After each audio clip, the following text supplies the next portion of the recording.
కొడుకు చంపన్న సార్లమ్మ నాగులమ్మతో రాజ్యం వెళుతున్నాడు పగిడిద్ద మహారాజు.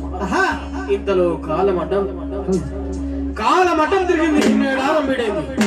అయినా పన్ను కట్టమని పరమాణ పనిపాడు ప్రతవృద్ధుల మహారాజు పన్ను కట్టలేని స్థితిలో ఓరుగల్లుకు ప్రయాణం ఏ విధంగా పోతున్నారా అంటే, కట్టలేరు ప్రజలు